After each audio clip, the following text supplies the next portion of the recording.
We are not claiming that many of these things work. We are only saying that this is what we had visualized when we started. Perhaps small journeys, still it will take a long time, but an honest effort to build a true partnership with states. I know that many in this room have very rightly been critical of centrally sponsored schemes, that they don't have ownership in the states. With the National Rural Health Mission, one clear departure, like with the Sarva Shiksha Abhiyan as well, was to ensure that every pie that a state asked for was what was provided to it, in the sense that nothing was really pushed by the central government. A resource envelope is indicated to a state, and it's the provincial government which decides what it would like to do with it. The models are different, and I'll come to many of them.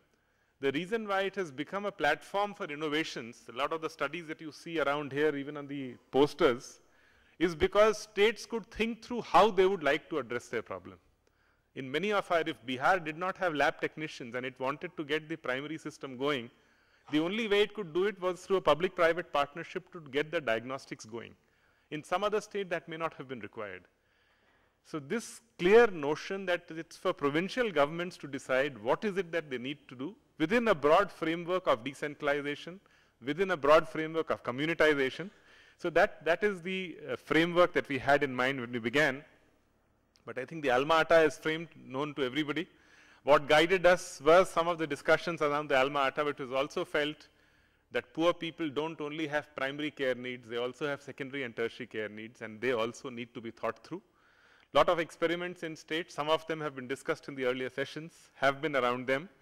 But to try and see health in the larger perspective of Alma Ata, which looked at nutrition and food security, safe water sanitation, a whole lot of other interventions, to build this further into a strategy for improving public health, where water and sanitation and not antibiotics is an approach. Now that kind of an approach naturally requires far greater attention to preventive health, health promotion, primary care, secondary and tertiary, nutrition, and underlying all of them, the human resource thrust, the requirement for community workers, the requirement for somebody to connect households to health facilities. Broadly, yes, the NRHM started with an effort to rejuvenate the health delivery system. It tried to identify 5 key themes. I think these balloons again are known to most people, that we need to communitize. Again, I worked in the education sector. Selva is sitting here from Karnataka. He's worked with the Sarva Shiksha Abhiyan. We take a lot of communitization for granted in the education sector. There are schools and school committees since time immemorial, but there have rarely been health and health committees or PHC committees in any of the states. Some element of communitization, because again, I think it has also to do, a large number of doctors are here in the hall. I am able to take this liberty because my wife is also a gynecologist. But I must say that in the education sector, a school teacher has come to terms with being accountable to local governments. But for some reason, in the health system, that willingness to try and see the community as a partner, not for any other reason, simply because I think the whole lot of skills that are available with medical officers in the system, some of them do feel that why should they be accountable to local communities? Can local communities really hold them accountable? Whereas in the elementary education sector, for many reasons, the fact that teachers are less qualified than medical doctors, many other factors, historically that they have been accountable at the village level, the fact that in health you don't really have a village institution. You have facilities which may not have any conjunctive, this thing with the community is there. Whole lot of factors have contributed to it, but broadly financing and its adequacy and its flexibility, monitoring progress against standards, innovations in human resource engagement. Again, the time has come when human resources cannot be seen. We did everything but we couldn't appoint. There's something wrong in that approach. If it costs 2 lakhs a month to get a gynecologist in a CHC in Chhattisgarh, so be it. It's time to say goodbye to systems. We've looked at Canada, we've looked at other countries, Thailand. There is no country in the world which doesn't provide higher salaries if it really wants professionals in difficult areas. An effort has been made in that direction, an effort to notify PHCs and CHCs as difficult, most difficult and inaccessible, and to ensure that more monies are available in those places. The structure I'll not go to except to say that any effort at developing a system must be normative to begin with. Sarva Shiksha Abhiyan also began as a normative program. For a group of 40 children, you ought to have a teacher. For every teacher, you ought to have a classroom. For every teacher, you ought to have provision for teaching learning materials, for teacher training, food, uniform, whatever, the whole lot of norms well defined, almost a starting point for some kind of an entitlement approach. Similarly, for primary care, unfortunately, in the last 20, 30 years, we had a large number of interventions in our country, the so-called vertical programs. If there was a problem of TB, you have a TB program. You want a family welfare program, you want a blindness control program, you want X program, Y program. All of them were started on the assumption or the presumption that you have a primary care system waiting to deliver services. The fact of the matter was, in more than half the country, that primary care system didn't exist. Either there was no A&M at the sub-center or a single A&M at a sub-center with no medicines, no building, or there was very few at the PHC. One nurse expected to provide round-the-clock services. Norms are important because there is a basic amount of intervention, human resources that is needed if you wish to run any program. In the verticalized version of health programs, we are all assuming that everything is there which is not there. So basic fundamental change which the NRHM has tried to push is to try and provide for the basic platform for healthcare at various levels. What is the change?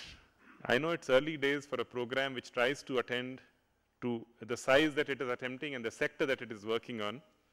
But clearly in many of the states, health seems to be becoming a priority as never before. When Shivraj Singh Chauhan gets re-elected in Madhya Pradesh, and his first interview he is asked, what is it that has made a difference? Among other things he says, Janni Suraksha Yojana helped me to connect with households. I could reach out to women in my state through the Janni Suraksha Yojana. Mr. Nitish Kumar in Bihar, repeatedly, not only he but others who visited the state, that some change seems to be happening in road construction, health and education. I think it's a good thing. If the political executive begins to feel that working in health or delivering on health can improve. In Andhra Pradesh, among other factors, Arogyasri seems to have made a difference. People felt that the Honorable Chief Minister of the state, Mr. Rajasekhar Reddy, was trying to reduce the out-of-pocket expenditures for secondary and tertiary care. Whole lot of examples across the country where it is becoming popular to spend on health and to get results out of it. In Madhya Pradesh, in Rajasthan, Mr. Ashok Gehlot said, no, insurance companies I don't trust, I will have a Mukhyamantri Jeevan Raksha Kosh. What is happening is, again, like the discussion in the morning, like Yashaswini, which doesn't, it's a trust model. Monies are available with public hospitals. BPL patients can have a cashless, hospitalized treatment at those medical colleges and tertiary, secondary level hospitals. Madhya Pradesh again said, no, we don't want a private insurance. We would much rather like to have what they call the Deen Dayal Upadhyaya Yojana, 20,000 rupees and a pink passbook to every BPL family, going to a government facility, medicines not being there, or diagnostics not being there, it can be purchased, money is available for it. The reason why I'm mentioning it is that politically, it seems that it's getting important because it's affecting people's lives. Let us also remember that never before have been the rate of price rise been what it has been in the last 2-3 years. It has created a problem. More you travel in the rural areas, some of the implications on food security, some of the implications even on ability to pay for health. I do travel a lot in Bihar, Jharkhand, Chhattisgarh, Madhya Pradesh and other states. I think it does make a difference. And I think because of that, perhaps politically, at many levels, some of these issues are getting noticed. I've just tried to put a summary slide on new developments because again, these are largely because when we tried to understand the problem from the ground, these are the kinds of demands which came. Year after year, the Rural Health Statistics announces to the world that 70% shortage of anesthetists and gynecologists. Are we going to live like that all the time? Yes, a lot of change in the postgraduate system, more seats in PG, some efforts have been made, changing the norms. Instead of one professor in clinical having one student, one professor having 2 students, and in non-clinical subjects, instead of 2 students, having 4 students. But that is a longer term thing which will begin to show results. The shorter term, it was also felt that for life-saving anesthetic skills and emergency obstetric care, can we not try and multi-skill a MBBS doctor? I'm happy to report we had a lot of problems. In certain cases, there was a public interest litigation filed saying that what are we trying to do? Life-saving anesthetic skills after 18 weeks of training for anesthesia. So will they not kill patients? Luckily, the Honorable Supreme Court also felt that there was sense in what we were trying to do, because this was only for emergency requirements. The patient would have died anyway. Unless and until we expand the number of places where we are able to provide quality services. And again, a very good example, an 18-week program was developed with the best of anesthetists working on it. But Tamil Nadu, again the state which has been doing very well, it felt that 18 weeks was not enough, do it for 24 weeks. They have started a 24-week program for LSAS, life-saving anesthetic skill.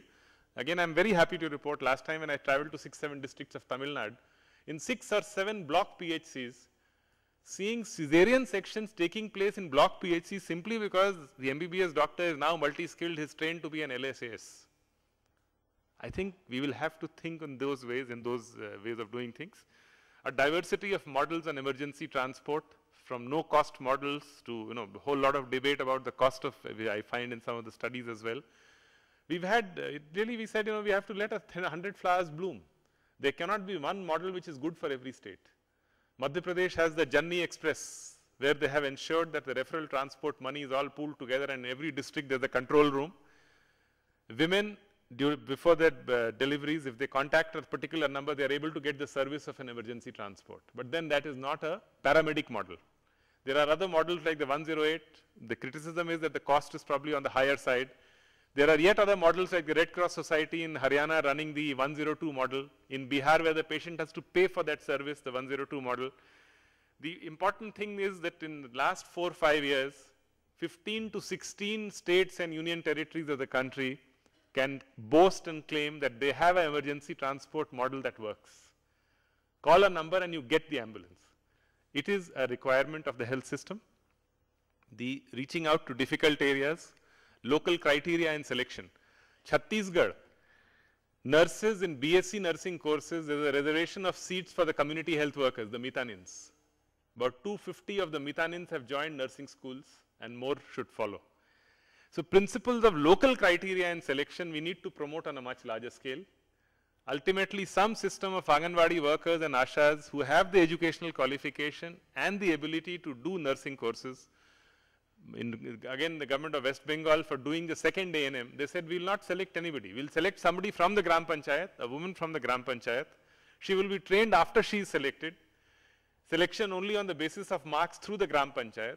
And it is only those women who have been sent to nursing schools for their 18-month training, they have now gone back and joined in the same place where they were born to serve for 10 years. Now, remote areas will never get people unless and until we think out of the box.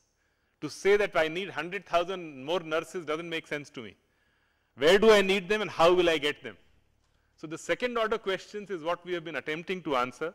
And to me, that's a step, as the stewardship is about creating that kind of space. The entire debate about primacy to nursing, as many of you are aware, we have one of the poorest ratios of doctor-nurse, 1:1.3. In the state of Uttar Pradesh, there are 13,000 sanctioned posts of doctors and 5,400 posts of nurses. The sanctioned post of nurses is almost 1/3 the post of doctors. Now, I think these are fundamental changes which have to be pushed in the system. Again, this slide is only trying to show how incomplete our efforts. I don't think we ever, except for a few states, we were ever geared to handle public health.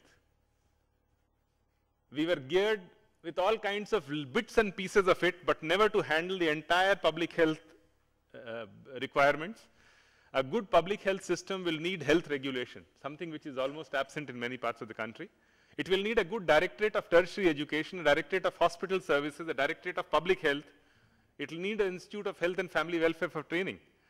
It will need a good medical services corporation like the TNMSC in Tamil Nadu to provide for equipments, infrastructure, drugs, etc. I am happy to report again in the last 4 years, 6 states have in principle accepted that they want to set up the TNMSC. 5 of them have got cabinet approvals and 3 of them have actually already established them. We are trying to push it in every state. If that is a model which works, it ought to be there. You can't have a good public health system without having a good system for infrastructure, equipments, etc., because none of these needs can wait endlessly. A state program management unit, a state health system resource center, again largely because we are now talking about a range of new community processes which have